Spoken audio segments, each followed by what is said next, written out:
Hey, I'm Jessica Bowers, board member for Broadleaf Writers Association, and I'm here today to talk with Jessie Latimer. She is a Broadleaf member. She has been a guest at our conference, and she is an upcoming debut author. Thanks for talking with me today, Jessie. Thank you so much for having me. I'm so excited. So, your debut novel, Again Behold the Stars, is almost ready to launch. What can you tell us about it? Well, it comes out 2 weeks from tomorrow, August 11th, which is unbelievable.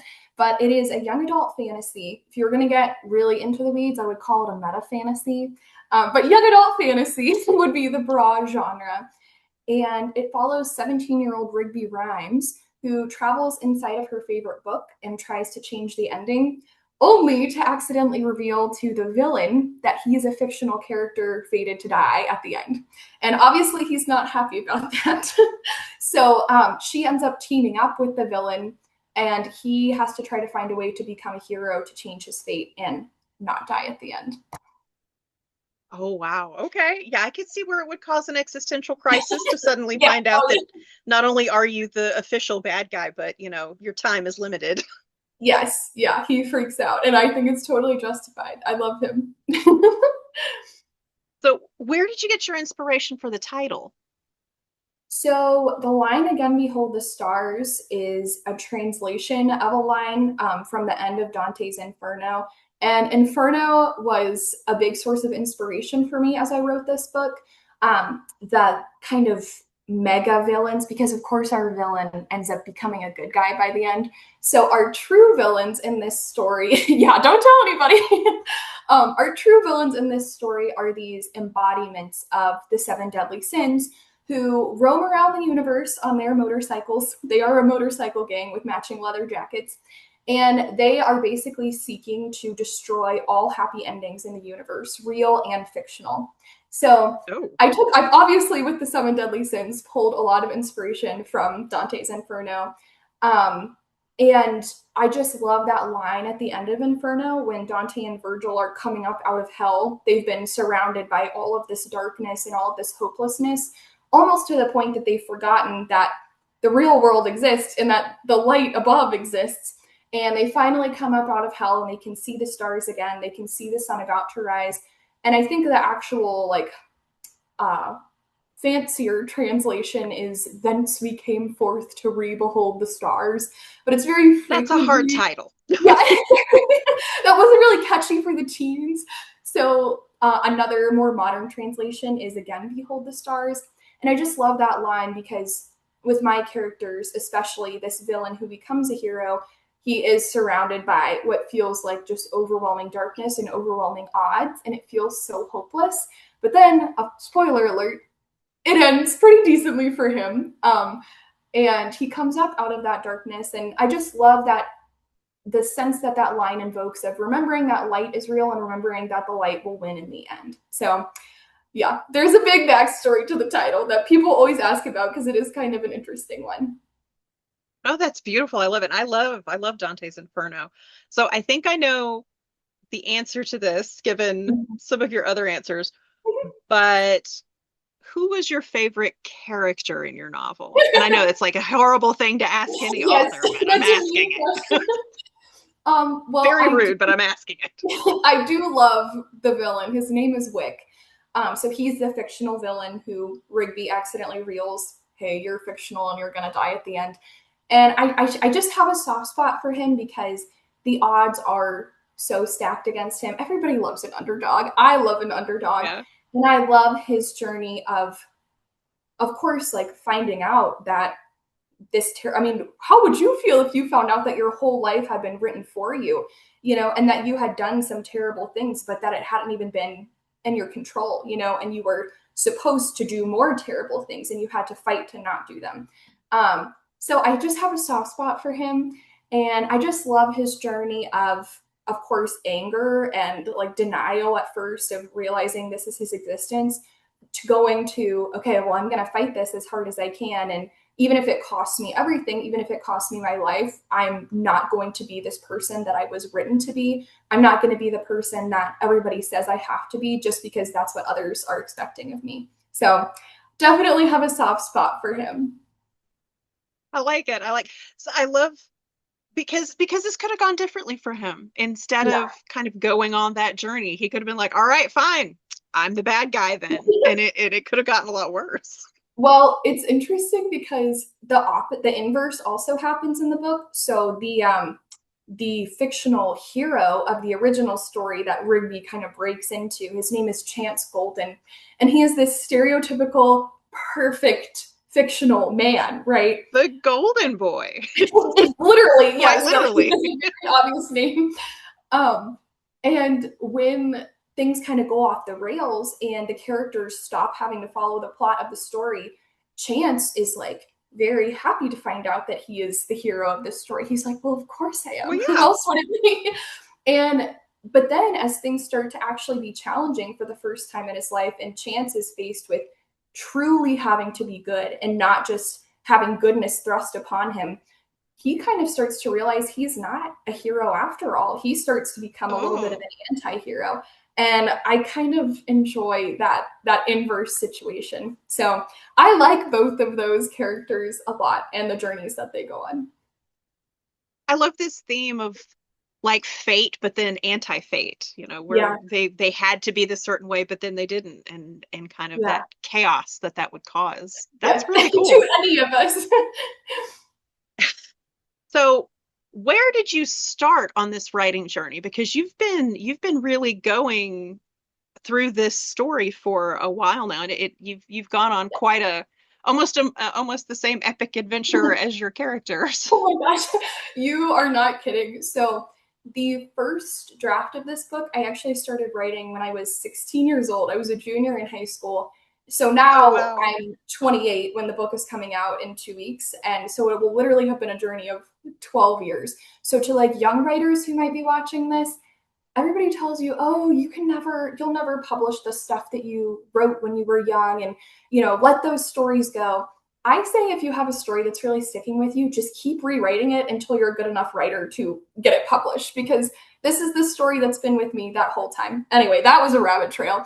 But the No, I initial love it. inspiration for this book, um, as a younger kid, you wouldn't know it now, but I was shyer on the shyer side when I was a young kid. But I loved reading. I always loved reading. And it was, I think, as it is for many people, a little bit of an escape sometimes when I felt uncomfortable in social situations. And I would daydream constantly about what it would be like to actually get inside of one of the books that I was reading. What would I do? What would I say to the fictional characters? When we read Little House on the Prairie in school, I so desperately was like, I have to get inside of this book and give Laura Ingalls a bag of Cheetos because Cheetos were my favorite. And I felt so bad for her that they didn't exist back then. And I was like, this would blow her mind. So it was really from those daydreams that was the first inspiration for the book idea. I love that daydreaming about Cheetos took you to Oh, writing this novel. yes, I know. It has been a long and very strange journey. Well, so any journey that long, and you kind of mentioned, you got to keep rewriting it. Hmm. And I know that you have had to overcome a lot of hurdles to finally get this book out in the world.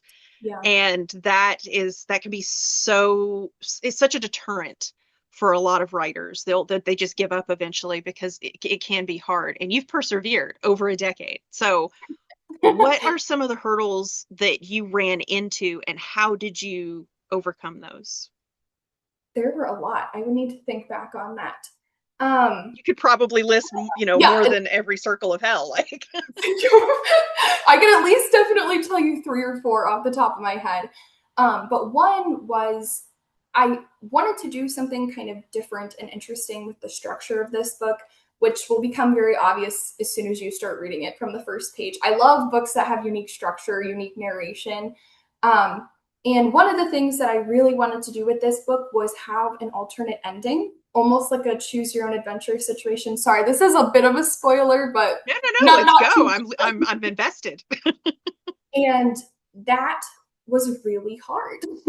I I feel like I had this ambition to do this really challenging structure, but when I started trying to write it, this is probably part of why it took me so many years to figure it out, just because that's an extremely difficult thing to pull off and have it work and have it be fun to read and a good, understandable experience for the reader where they're following everything. So that was one. The way I overcame that was just time, honestly, just spending so much time thinking about it. I had a giant mirror at the time when I was really cracking down on this problem. My husband and I lived in an apartment with a massive mirror that covered the entire bathroom wall. And I would climb up on the sink with an expo marker and draw the timeline over and over and just rearrange things because you could erase, it was like Oh, a dry wow. erase board. And just so many iterations of trying to make things work. So really it was that bathroom mirror that eventually did it for me. Um, and then That might be another, the first time I've ever heard of a bathroom mirror being used as a writer tool. I love it. listen, you do what you gotta do when you don't have a dry erase board. Um, then another hurdle was when I first started querying and I was trying to get an agent initially, the original draft of this book was 126,000 words for a debut young adult novel, which is like not acceptable in the Little, industry unless, little too thick. Yeah. yes, a little too chunky unless you're like already famous and people, have an investment in you as a writer. Hmm. 99% of the time that is far too long and like far outside of the accepted range for querying to agents in that genre. And What is the every acceptable range there? Just to let us know. that is a really good question. I probably should have looked that up. I I managed think to it's cut. like 70 to 90,000, isn't it? I think you're right. And I think it is 70 to 90. I know mine still ended up being the tiniest smidge above the recommended range because it's 94,000 now. But Okay, that's close. but it has an alternate ending. So because of that extra chunk at the end, I think people were a bit more understanding. Um, So you were able to keep the alternate ending thing. Yes, yes. But That's in order awesome. to get it to a point where any agent would take it seriously, I had to cut literally 100 pages of material. And that was so difficult. I didn't Ouch. know if I could do it and keep the story intact. Now I know it was always meant to be this way because the story is tighter than ever. And I'm really proud of the final version. But it was so challenging and so hard emotionally to just force myself to cut those things, that weren't 100% vital. And then the final hurdle, I would say, was once I did get an agent and we were on sub with the book. The book was on sub for 16 or 17 months with publishers, which is quite a long time. I think oftentimes what you hear is that once a book has been on sub for about that long, sometimes they do die on sub. Nothing ends up happening with them. You got to write something else for your agent to send out. That's not the story all the time. Sometimes you hear things being out there for years and then finally someone picks it up. But I feel like I was at a point where I was starting to have to come to terms with, okay, this book might die on sub, and just the Mm. emotional, oh, we've come so far and now like what if nothing happens with it? Um, and truly there's not really a fix for that except keep working on something else. That's when I started writing my next book so that I did not feel like every single hope that I had as a writer was attached to this book. And then, of course, it did eventually get picked up. I think some of the problem that we had with finding a publisher, a lot of these publishers really liked the voice and the style and the story, but a lot of people felt that it was between genres because it's a little bit of an Oh, odd book in many ways.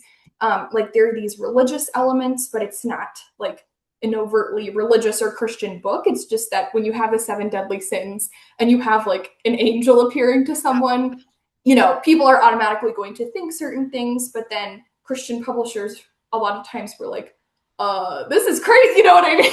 It's like yeah. too much. Not really on that. I wouldn't have thought that genre at all. Exactly.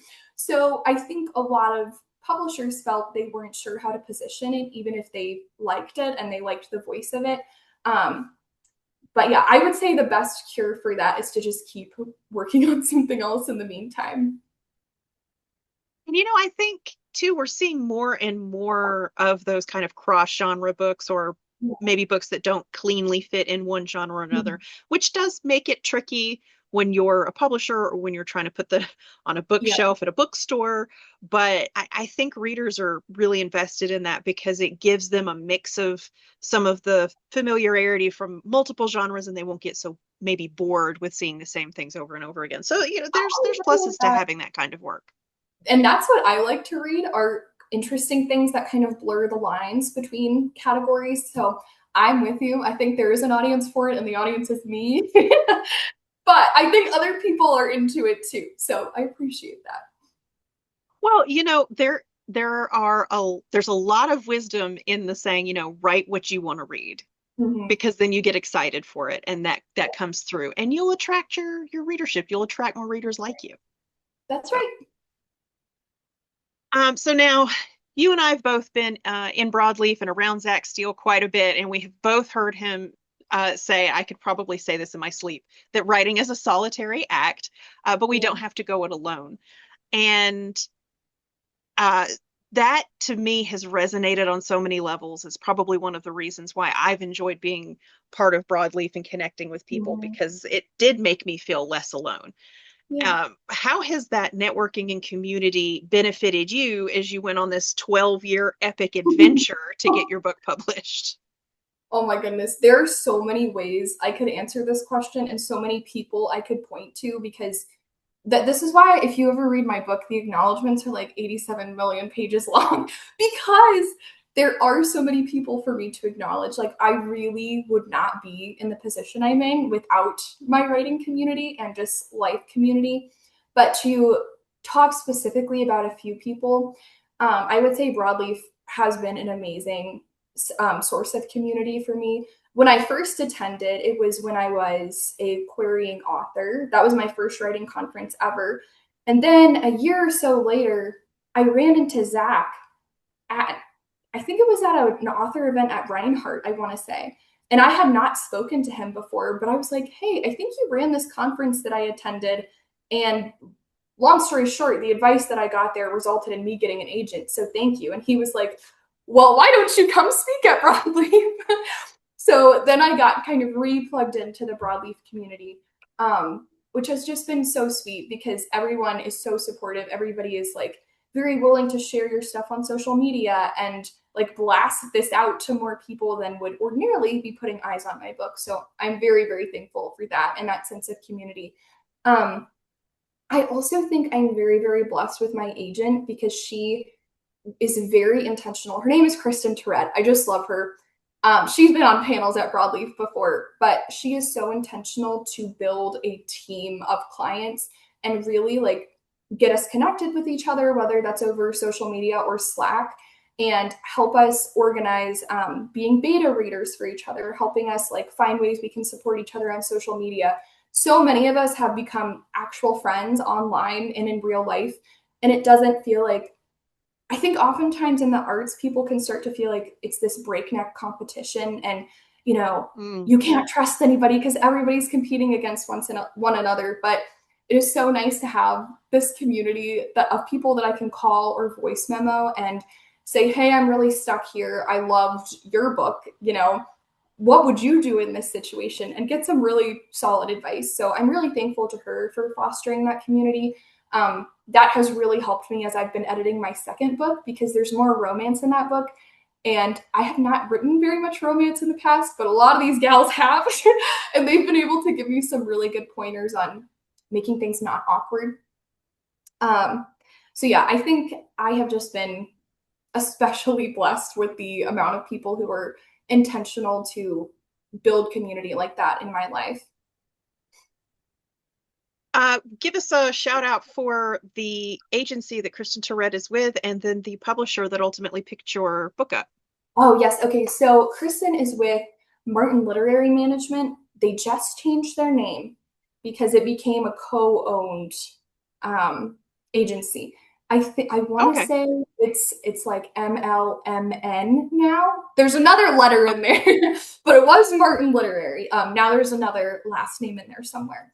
This was really recent. That's why I can't remember it. And then the publisher that is publishing my book in print and ebook is Quill and Flame Publishing House. They have been amazing to work with. I love them. And it also was picked up by Tantor Audio for an audiobook deal. So it will also be available in audiobook form come this November. I have I have two kind of a two-part question, and they're both about Sure. advice. So you'd mentioned earlier that, you were still in the querying process Mhm. when you really kind of dipped your toe into broadleaf. I'm curious, what advice would you wish you had known when you started querying, like specifically the querying process? Hmm. Um, don't write a 126,000 word Yucatan. Okay, I'm kind of joking with that one because I wouldn't take it back. I don't think words that you write are ever wasted. I think even if you end up deleting them or hiding them in a folder and nothing ever happens to them, I think they're all contributing to the background of the story and to making you a better writer.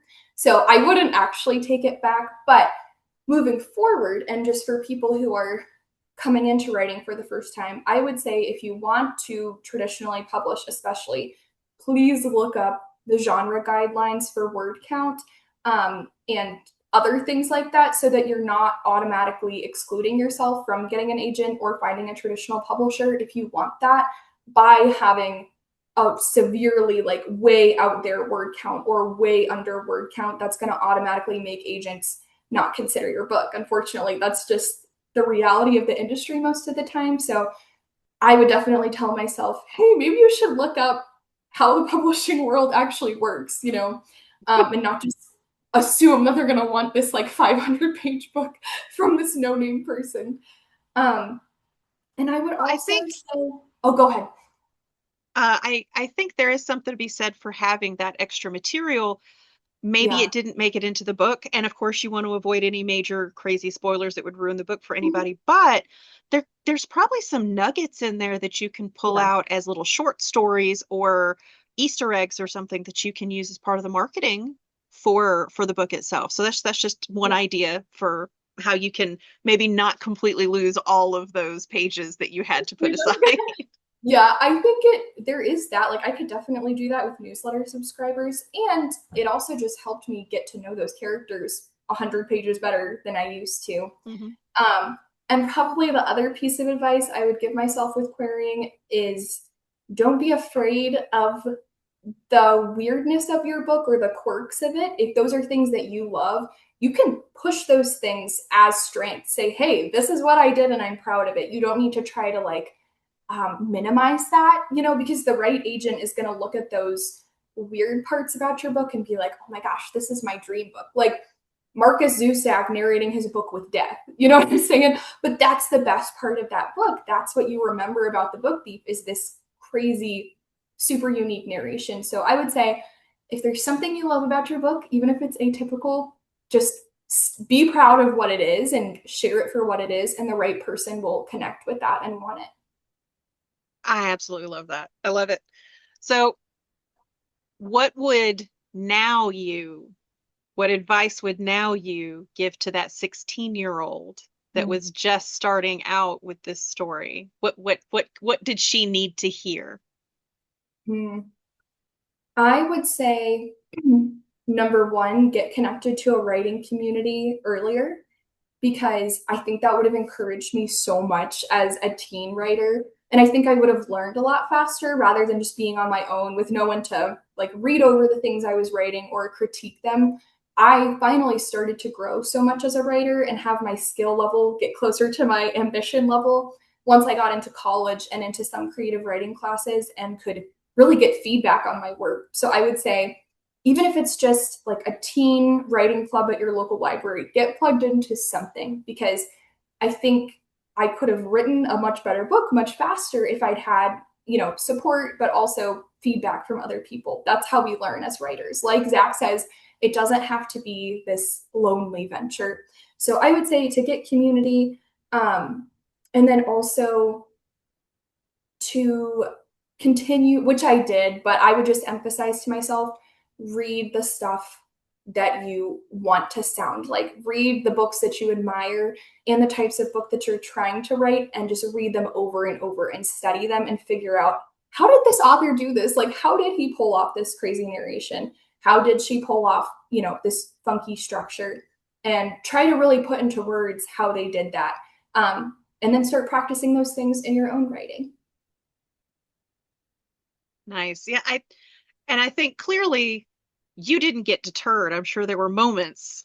There were moments, but clearly that 16-year-old, she had a lot of momentum that she carried with her all the way Somehow. to today. So tell us how to come and celebrate again, Behold the Stars. What kind of events do you have coming up? Okay, we have a lot of fun stuff happening in August and September. So the launch party is going to be at Foxtail Bookshop on Main Street in downtown Woodstock. Sorry, I inhaled some water. Do not recommend. Um, and that, I believe, is at 2 p.m. on August 8th, which is actually a couple of days before the book technically comes out. But Oh, if so you it's like a go, you get to, pre-launch. yes, but you get to get your copy a little bit early. And my dear friend Allie Millington, who wrote Olivetti, which is an amazing best-selling middle grade novel, she'll be doing a little Q&A with me at that event before the signing. So that's going to be a ton of fun. And then the next weekend, we have something at the Reading Attic in Marietta. Then September 12th, I have an event at Damsel Bookstore in Canton at the Mill. And then I have something at the Barnes& and Noble Mall of Georgia in September, but we haven't quite settled on a date for that. But it will be on my website, which is jessielatimerbooks.com. If you go to the events tab, I will keep it updated with all the signings and all the interviews and things. So I would love to see everybody there. Perfect. That was going to be my next question is how people can keep up with you. So aside from your website, do you Mhm. have any socials that they can follow? Yes, I'm on Instagram and TikTok at Jessie Latimer Books. And I'm also on Facebook, but I kind of just repost the stuff that's on Instagram and TikTok. All right. Well, thank you so much for talking with me today. It's been wonderful to learn more about your book and your process and everything in between. I really appreciated you taking time out of your schedule. Thank you. I appreciate you too. And congratulations again. Thank you so much.